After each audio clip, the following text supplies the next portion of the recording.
हिंदी विभाग, intermediate section, Marwari college, Ranchi. बच्चों, मैंने पिछले क्लासेस में आप लोगों को पढ़ाई थी नागार्जुन की कविता का शीर्षक है बादल को घिरते देखा है, और उसके बाद का कविता है हस्तक्षेप, जिसके कवि हैं श्रीकांत वर्मा। तो हम लोग कविता शुरू करने से पहले थोड़ा कवि का परिचय देख लें, उसके बाद फिर हम लोग कविता पढ़ेंगे। तो कवि श्रीकांत वर्मा का जन्म बिलासपुर, मध्य प्रदेश में हुआ। उनकी आरंभिक शिक्षा बिलासपुर में ही हुई। सन 1956 में नागपुर विश्वविद्यालय से हिंदी में एमए करने के बाद उन्होंने एक पत्रकार के रूप में अपना साहित्यिक जीवन शुरू किया। वे श्रमिक, कृति, दीनमान और वर्णिका आदि पत्रों से संबद्ध रहे, यानी जुड़े रहे। मध्य प्रदेश सरकार ने श्रीकांत वर्मा को तुलसी पुरस्कार, आचार्य नंद दुलारे वाजपेयी पुरस्कार और शिखर सम्मान से सम्मानित किया। उन्हें केरल का कुमारन आशान राष्ट्रीय पुरस्कार भी प्रदान किया गया।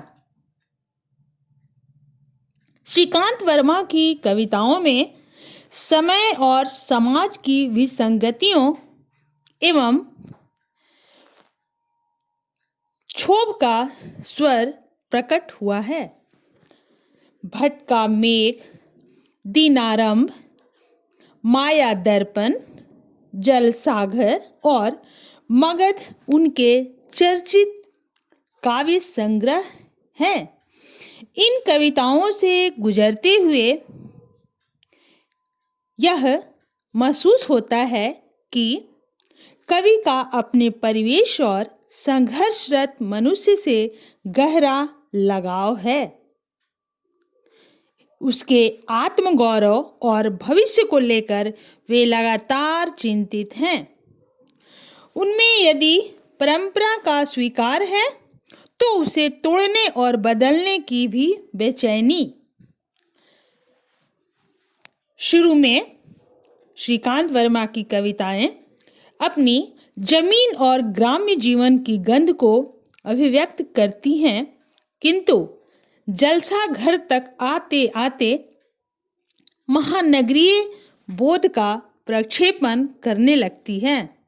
या हम यह भी कह सकते हैं कि शहरीकृत अमानवीयता के खिलाफ एवं संवेदनात्मक बयान में बदल जाती है। इतना ही नहीं, श्रीकांत वर्मा के दायरे में शोषित, उत्पीड़ित और बर्बरता के आतंक में जीती पूरी की पूरी दुनिया सिमट जाती है। उनकी कविताओं में अभिव्यक्त यथार्थ हमें अनेक स्तरों पर प्रभावित करता है। श्रीकांत वर्मा का अंतिम कविता संग्रह मगध तत्कालीन शासक वर्ग के त्रास और उसके अंधकारमय भविष्य को बहुत प्रभावी ढंग से रेखांकित करता है।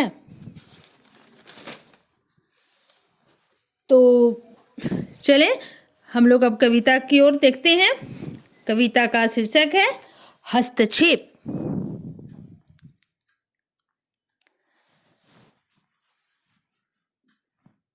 श्रीकांत वर्मा, जैसा कि हम पहले बताए कि शहरीकृत अमानवीयता के खिलाफ एक संवेदनात्मक बयान में बदलते हैं और उसके अंधकारमय भविष्य को बहुत प्रभावी ढंग से रेखांकित करते हैं। तो हमारा यह जो कविता है हस्तक्षेप, इसमें ऐसा ही कुछ हमें देखने को मिलता है। हस्तक्षेप शीर्षक कविता में कवि ने सत्ता की क्रूरता और उसके कारण पैदा होने वाले प्रतिरोध को दिखाया है। यहाँ ऐसे तंत्र का वर्णन है जहाँ किसी भी प्रकार के विरोध के लिए गुंजाइश नहीं छोड़ी गई है। यहाँ कवि प्रश्न करता है कि जहाँ मुर्दे का भी हस्तक्षेप करना संभव है, इस समाज में जीता जागता मनुष्य चुप क्यों है? कवि का ऐसा प्रश्न है कि इस समाज में ऐसा मनुष्य चुप क्यों है। चलिए आगे हम लोग देखते हैं। कविता का पंक्तियां हैं, बच्चे आप लोग देख लेंगे। पहला पैराग्राफ में कोई छींकता तक नहीं इस डर से कि मगध की शांति भंग न हो जाए। मगध को बनाए रखना है तो मगध में शांति रहनी ही चाहिए। मगध है तो शांति है। कोई चीखता तक नहीं इस डर से कि मगध की व्यवस्था में दखल न पड़ जाए। इन पंक्तियों में कवि ने सत्ता की निरंकुशता पर व्यंग किया है। व्यंग करते हुए कवि का कहना है कि वहाँ शासन व्यवस्था के नाम पर शोषित किया जाता है। मगध शासन की व्यवस्था का प्रतीक है और वहाँ की शासन व्यवस्था भंग न हो इसलिए वहाँ के लोग डर से छींकते तक भी नहीं हैं। मगध को शांति बनाए रखना है तो वहाँ की ऐसी धारणा बनी है कि वहाँ के कोई भी व्यक्ति चीख भी नहीं सकता, क्योंकि इससे मगध की व्यवस्था में दखल यानी रुकावट आ जाएगी।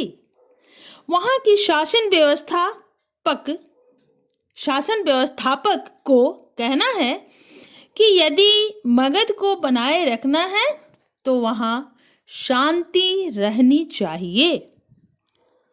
तो बच्चों आज यहाँ समाप्त करते हैं, फिर अगली पंक्तियाँ दूसरे क्लासेस में। धन्यवाद।